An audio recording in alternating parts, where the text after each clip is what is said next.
You have a voice. You have several youth advocacy groups across Jamaica. You have your NSSC.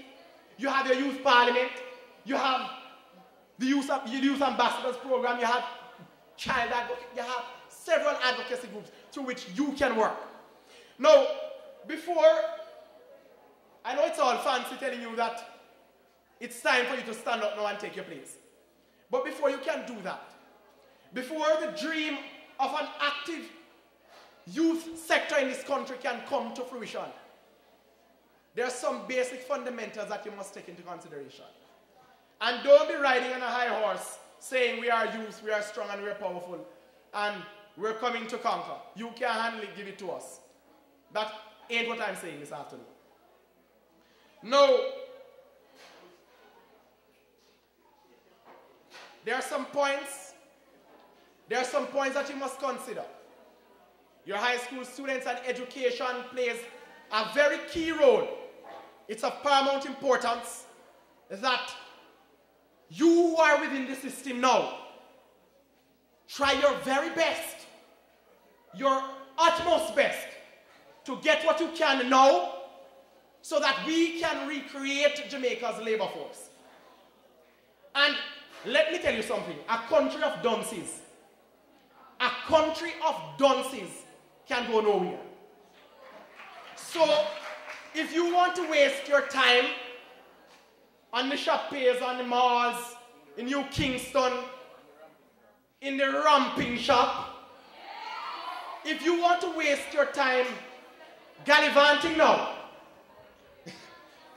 then your future seems very dim. You see it on TV, a lot of people, they waste out their younger days, and luckily for them, when they get a little bit older, they realize themselves and they become something. But that's a chance you shouldn't be too willing to take. You know not what happens tomorrow. Education plays an integral role. Because it's only through education, as I stated before, that we can strengthen, rebuild and strengthen Jamaica's labor force and produce quality professionals to meet the world. Now with the rising attempts at regional integration, and listen to me carefully. Again, I'm going to stop and I'm going to allow you to settle. With the rising attempts at regional integration, the world of work is requiring so much more of us. Not even the world of work. Education. It's requiring so much more of us. And it's only the fit of the fittest. The strong of the strongest. Or the strongest of the strong. That will survive. Now make sure you're in that number.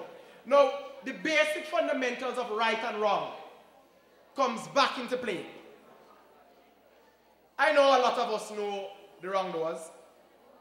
And a lot of us know what goes wrong and when it goes wrong and where it goes wrong and how it goes wrong. But we turn a blind eye to it and it slowly eats away at Jamaica. Now, it's important also, if you intend to take on this persona of youth advocate and of active Jamaican youth, that you stop half of the foolishness that you're doing. It's time that you cut out half of this crap. Now, of course, we don't support the playing of daggering on the airwaves. Of course, Jamaican young people don't have no place. Jamaican children don't have no place listening to such crude music. And it's quite obvious even today, I'm going to be daring enough to tell you that the results of listening, of filtering your mind with such crude atrocities is evident even at this moment. And if we are not careful, because daggering has done its damage already. If we are not careful, your children and you will probably be daggering or whining or gyrating in the same space. Now, I could never dream of going to a dance hall where my mother is. You must be crazy.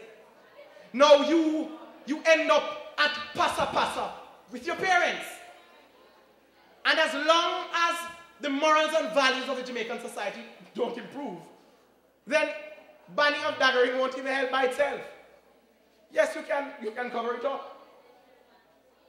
But we need to go back to morals, to right and wrong, to where you can take your scolding, take your wrong, and take it like a real Jamaican youth. No teacher, no school board for the president. There's no school board that is going to take you seriously if you're participating in very questionable activities, or if you behave a certain way. You've got to pull your socks up. You've got to throw off some of the baggage that you're carrying before they'll start taking you seriously. But Franklin Roosevelt stated, and I'm reaching out now to the teachers and to the adults, to the caretakers of our young people. Roosevelt stated that we cannot build the future for our youth, but we can build what? Our youth for the future. Now, through the NCYD over the years, the government has tried its very best to make its mark by inculcating in you values and attitudes and giving you that voice that my mother or that your father or your grandparents never had. Make the most of it. You're only young once. Sooner or later, your children will have to take over your reins. Make the most of it. Barack Obama said that we are the change that we have been waiting for. And we are indeed the change. I told you already, the politicians can promise you the change. But if you refuse to be the change, then Jamaica will never change. So be the best you can be. Stop the foolishness. I'm young, I can tell you. God knows probably I've participated in some of the foolishness too. But luckily,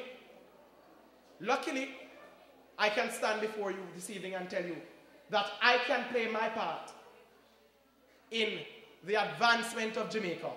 And so can you. You be the change that Jamaica wants. You clean up Jamaica today, so we're guaranteed a brighter future tomorrow. Thank you.